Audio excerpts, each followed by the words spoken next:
Assalamualaikum warahmatullahi wabarakatuh.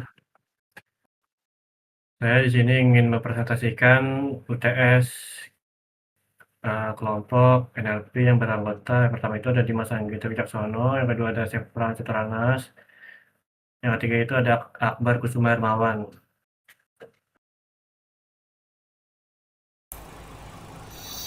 Di sini ada pip install pandas, yaitu metode instalasi library. Metode ini digunakan untuk menginstal dan memuat pustaka library yang dibutuhkan dalam analisis data dan pemrosesan teks. Perintah landas pip install digunakan di Jupyter Notebook untuk memasang library langsung dari Python Package Index. Library yang diinstal yaitu Pandas, Pandas untuk pengolahan dan analisis data berbentuk table. Yang kedua ada NLTK atau Natural Language Toolkit untuk pemrosesan bahasa alami seperti tokenisasi dan stemming. Yang ketiga ada Sastrawi, yaitu library khusus bahasa Indonesia untuk stemming, mengubah kata berimbuhan menjadi bentuk dasar.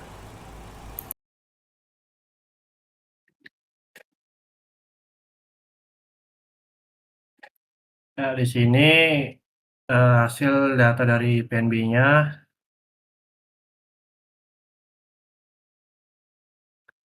Metode pemanggilan data. Metode ini digunakan untuk memuat dan menampilkan data mentah dari file CSV agar dapat dianalisis lebih lanjut. Langkah-langkah utamanya itu, pertama itu pd.read.csv itu membaca file CSV berisi data tweet.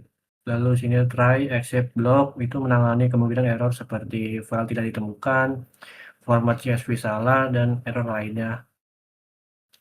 Lalu nanti ini df.hide menampilkan 5 baris pertama untuk memastikan data berhasil dimuat. Tujuannya adalah memastikan data terbaca dengan benar sebelum dilakukan analisis seperti pembersihan teks atau analisis sentimen. Di sini ada hasil dari import RL. Metode pembersihan teks atau text cleaning, metode ini digunakan untuk membersihkan teks mentah dari tweet agar siap dianalisis secara linguistik atau sentimen. Langkah-langkah dalam fungsi clean text meliputi yang pertama, menghapus elemen tidak relevan, URL, mention, hashtag, angka, dan karakter. Karakter spesial dihapus menggunakan regular expression atau regex. Yang kedua, mengubah teks menjadi huruf kecil atau lowercase supaya analisis tidak membedakan huruf besar dan kecil. Tiga, menghapus stop word. Menghapus kata umum yang tidak bermakna penting seperti dan, yang, atau menggunakan stop words bahasa Indonesia dari NLTF. Yang keempat ada stemming atau opsional, mengubah kata berimbuhan menjadi bentuk dasarnya menggunakan sastrawi steamer. Bagian ini bisa diaktifkan jika diperlukan. Yang kelima, hasil diterapkan ke kolom full underscore text.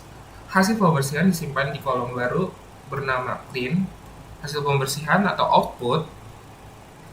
Yang pertama, kolom clean menampilkan versi teks yang sudah bersih dari URL, tanda baca, dan kata tidak penting.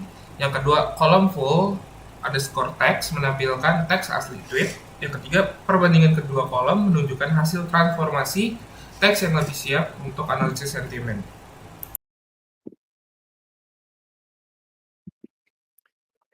Ya, di sini ada import pandas saya itu ini buat ngeload data, ini data-datanya yang menjadi analisis. Metode pemanggilan dan pemeriksaan data awal. Langkah ini digunakan untuk memuat dan memverifikasi data tweet yang akan dianalisis. Di sini ada langkah-langkahnya. Yang pertama itu ada import library, menggunakan pandas untuk membaca dan mengolah data dalam format CSV. Lalu yang kedua itu adalah load data, file CSV, ddmulyadi.csv dimuat untuk menggunakan pd.read dan score CSV. Lalu yang ketiga itu ada error handling, disertakan block try except untuk menangani berbagai kemungkinan error. Filtered font error jika file tidak ditemukan, parser error jika format CSV tidak sesuai, exception umum menangani kesalahan lain yang tidak terduga. Lalu ketiga, verifikasi data menampilkan 5 baris pertama dev.head guna memastikan data berhasil terbaca dengan benar. Output menunjukkan beberapa kolom penting seperti create ad, waktu tweet posting, favorit count, jumlah suka, full text isi tweet, ID str, ID unik tweet. Tujuan utamanya memastikan file data tersedia dapat dibaca dengan benar dan siap untuk dianalisis lebih lanjut, misalnya analisis sentimen atau topik. Lalu di sini ada import array dan hasilnya. Metode ini adalah pembersihan teks atau text processing.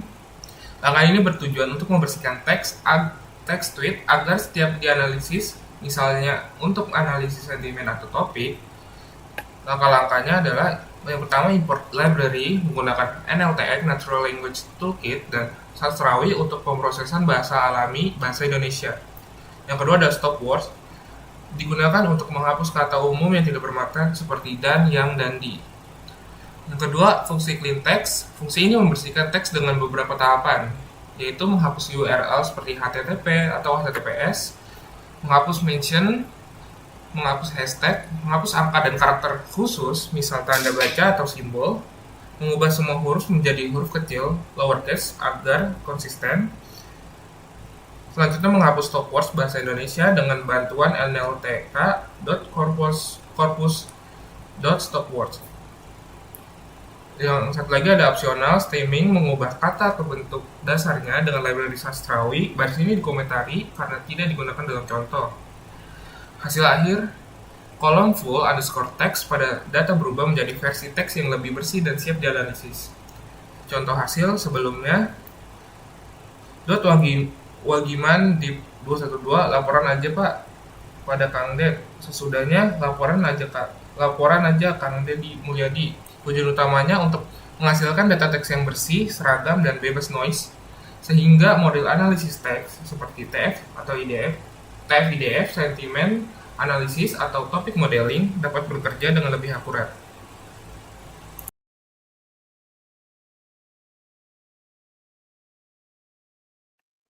Ya, di sini data-data dari positif, negatif, dan netralnya.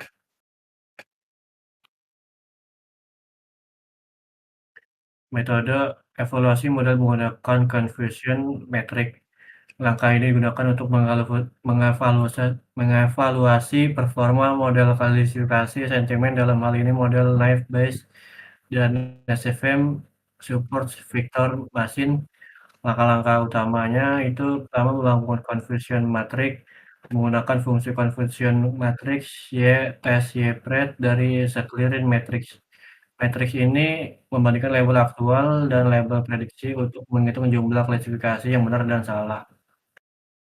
Visualisasi dengan heatmap. Seaborn heatmap digunakan untuk menampilkan hasil evaluasi dalam bentuk visual berwarna agar mudah dibaca. Label sumbernya X axis hasil prediksi model, Y axis data aktual ground truth, lalu warna lebih gelap menunjukkan jumlah prediksi yang lebih banyak. Model yang dievaluasi Naive Bayes model probabilistik sederhana untuk klasifikasi teks. SV model berbasis Hive-Plane untuk memisahkan kelas positif, negatif, dan netral. Lalu tujuan evaluasi ini menilai seberapa baiknya model dalam mengklasifikasi sentimen tweet menjadi positif, negatif, dan netral. Lalu membandingkan kinerja antar model, contohnya CVM, Fish, Naive Bayes. Lalu interpretasi hasil kotak diagonal dari kiri atas kanan bawah menunjukkan jumlah prediksi yang benar. Semakin besar nilai pada diagonal, semakin baik performa model. Dari visual di gambar, SFM tampak lebih seimbang dalam mengenali tiap kategori. Naive Bayes cenderung lebih dominan dari kelas negatif. Kesimpulannya, confusion memberikan Persuasion matrix memberikan gambaran menyeluruh tentang akurasi dan kesalahan klasifikasi model menjadi dasar untuk menentukan model terbaik dalam analisis sentimen.